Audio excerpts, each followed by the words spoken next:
These days, anyone who knows what the word asbestos means knows that it causes all kinds of health problems, including cancer.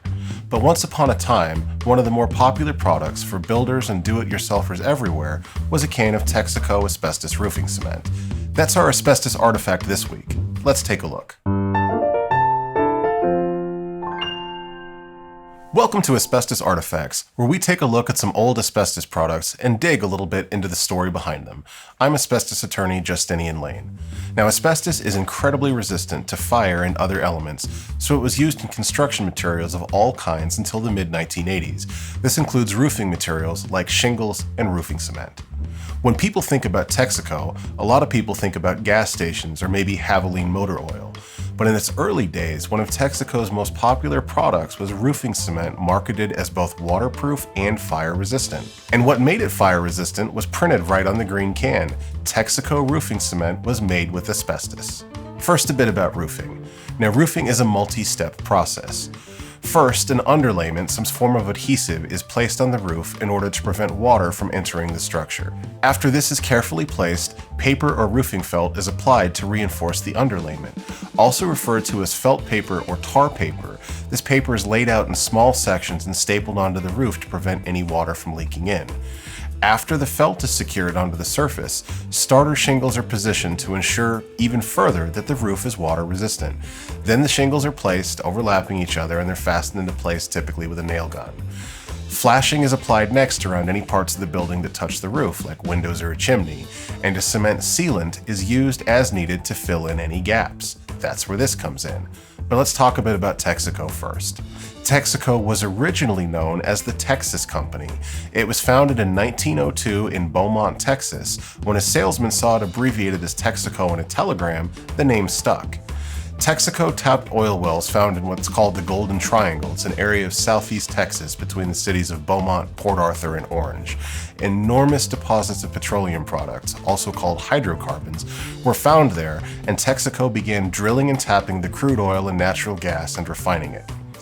In addition to gasoline for cars and other engines, petroleum is used to make adhesives and sealants of all kinds, and in Texaco's case, that included roofing cement. So by now you're probably wondering, well, what does this stuff look like? I'm going to go ahead and open this can up for you because I know that what's in here, the asbestos, is suspended inside a very thick, gooey substance, so I don't have to worry about it getting free and breathing it. So let's go ahead and take a look and I'll show you what this stuff actually looks like. You can see it's a thick, gooey, black substance that is made of some sort of petroleum byproduct. The asbestos fibers are inside of that black goo, and I took this out in the sunlight to see if I could see the fibers. They sometimes shimmer in the light. No, you definitely can't. They're embedded in here, so this is totally safe. Well, maybe not totally safe because it smells really bad like petroleum right now, so I'm going to go ahead and close this can up. But this is what you'd be working with if you had a can of this. Again, if you have a can of anything like this, it's safe to keep the can around. It's even safe to occasionally open up and look if you feel like it. But whatever you do, don't get in there and start gooping it out and working with it, because if I were to disturb that goo, that's how the fibers could start coming out and I'd breathe them. And although we harp on it a lot, I just want to make the point one more time. Asbestos is dangerous when you breathe it. That's something you don't want to do. Like we said, asbestos roofing cement is now banned, but given its earlier popularity for roofs and as a fix-it solution, experts estimate there's still asbestos roofing cement out there on a lot of old buildings. If you have a house or other structure built before the 1980s, you should know that it could very well have asbestos in them, especially if they're asphalt shingles.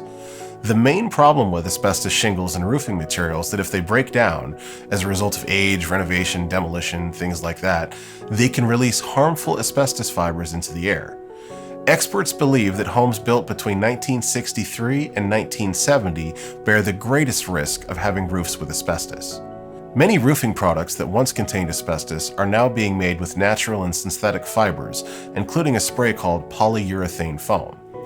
Polyurethane foam controls moisture and temperature, much the same way asbestos used to do. Vegetable and cellulose fibers, including softwood kraft pulp, bamboo, sisal, Rattan shavings and tobacco stalks are also being used to replace asbestos-containing cement. Plastic, clay, metal, brick, and galvanized plasterboard are common alternative products in the roofing process. But this Texaco roofing cement was such a widespread product that many people still have old cans of it in their garages.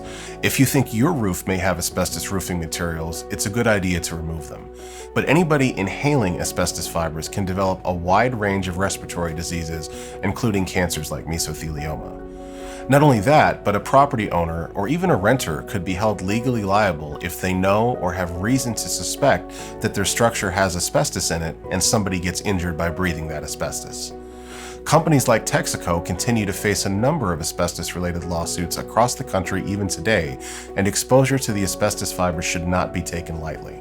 Anyone who's considering renovating or demoing an older building or home should take precautionary measures to avoid potential exposure.